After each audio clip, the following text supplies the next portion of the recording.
போன்ற கன்னித்தேன். அவள் பேர் சொல்லி தித்தித்தேன்.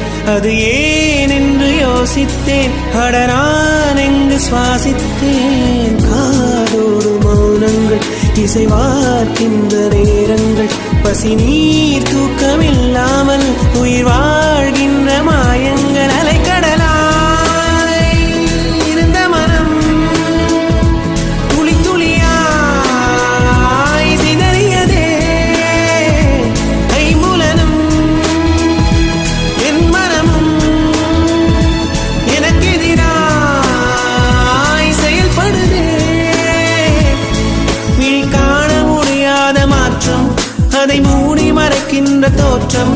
ஒரு மௌன புயல் வீசுதே, அதில் மனம் தட்டு தடும்